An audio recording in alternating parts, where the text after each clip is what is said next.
Ռուսաստանի Խանտի Մայսիսկի ինքնավար շրջանի դումայի ծագումով ադրբեջանցի պատգամավոր Խալիդ Թագիզադեն սկանդալային հայտարարությունից օրեր անց վայր է դրել մանդատը ճնշումների տակ։ Մայիսի 29-ին Թագիզադեն Խանտի Մայսիսկի դումայի նիստի ժամանակ Սիբիրն անվանել էր թյուրքական հնագույն հող։ Միգրացիայի մասին իր ելույթում ադրբեջանցի պատգամավորը հայտարարել էր թյուրքախոս ներգաղթյալները գնում են Խանտի Մայսիսկի ինքնավար օկրուգ որպես իրենց պատմական հայրենիք, որը ժամանակին սիբիրյան խանության մաս է կազմել։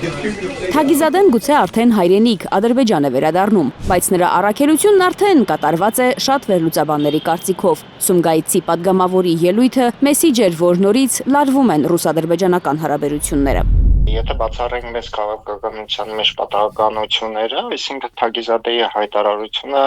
մեսիջ էր այն մասին, որ կա լարվածություն ռուս-ադրբեջանական հարաբերություններում։ Պատահական չէ, որ Թագիզադեի աղմկոտ ելույթից ընդամենը 2 օր անց Ռուսաստանի ռազմական 5 օդակայանները զանգվածային հարձակման ենթարկվեցին ուկրաինական անօդաչուներով։ Ըստ վերլուծաբանների, բրիտանական հետախուզության տվյալներն օգտագործելով է Ռուսաստանի խորը թիկունքում տեղակայված բազաների վրա հարձակումն իրականացվել, որի հետևանքով Ռուսաստանը 40 ինքնաթիռ է կորցրել։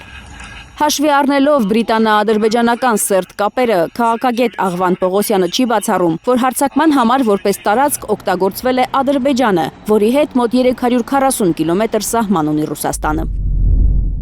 Կարծում եմ, որ այդ ամենի կազմակերպչական հարցերում նաև օգտակար է եղել բրիտանական ծառայություններին Ադրբեջանը, որովհետև հասկանալի է տևական ժամանակ ռուս-ուկրաինական պատերազմի ընթացքում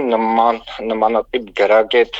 օպերացիա ուկրաինական զինված ուժերը չէին կարող կազմակերպել։ Ուկրաինական ճակատում որպես անհաջողությունը կոմպենսացնելու միջոց Արևմուտքը, հատկապես Մեծ Բրիտանիան, դիտարկում է Ռուսաստանի դեմ նոր ճակատի բացումը ու դրա համար օգտագործում է Ալիևին։ Ըստ քաղաքագետի, պաշտոնական Բաքվի արտաքին օրակարգը ձևավորողն է Բրիտանիան, որի ասածը գետնով չի կարող տալ ադրբեջանական ռեժիմը, չնայած Ռուսաստանի հետ ռազմավարական հարաբերություններին։ Կոռուպցիայի մեջ շաղախված Ալիևը, քանի որ ինքը ներսում չունի լեգիտիմություն, ունի լեգիտիմության խնդիր ունի, բնականաբար ինքը աղերսում է դաշնակիցների աջակցությանը, որպեսզի իր իշխանությունը պահպանի, եւ նման իրավիճակում արտաքին օրակարգը Ադրբեջանի համար թելադրում են այդ արևմտյան երկրները, հանձինս մեծ Բրիտանիայի։ Բացառում է քաղաքագետը ռուս-ադրբեջանական ուղիղ բախումը։ Մոսկվայի եւ Բաքվի միջև լարվածությունը ամենայն հավանականությամբ կարճատև կլինի, իսկ հարձակման թիրախում Ռուսաստանի դաշնակից պետություններն են լինելու, մասնավորապես այն պետությունը, որի հետ խնդիր ունի Ադրբեջանը, իսկ այդ երկիրը Հայաստանն է։ Վերջին օրերին դուք նկատում եք, որ Սյունիքում մեր տեղի ունենում կրակոցներ, սահմանային իրավիճակի լարվածություն կա, եւ չեմ բացառում, որ ինչ-որ փուլում Ադրբեջանը Հայաստանի հետ սահմանակի շրջաներում գնալու է ռազմական լարվածության աճ։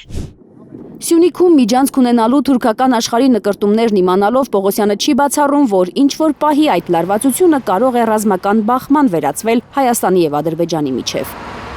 Եթե այդպես լինի եւ հաշվի առնելով, թե որքան լարված են հայ-ռուսական հարաբերությունները, ըստ վերլուծաբանների, թուրք-ադրբեջանական տանդեմը ամեն ինչ կանի իր ուզածը ստանալու համար Ռուսաստանի դեմ հայկական ճակատը փակելու դիմաց։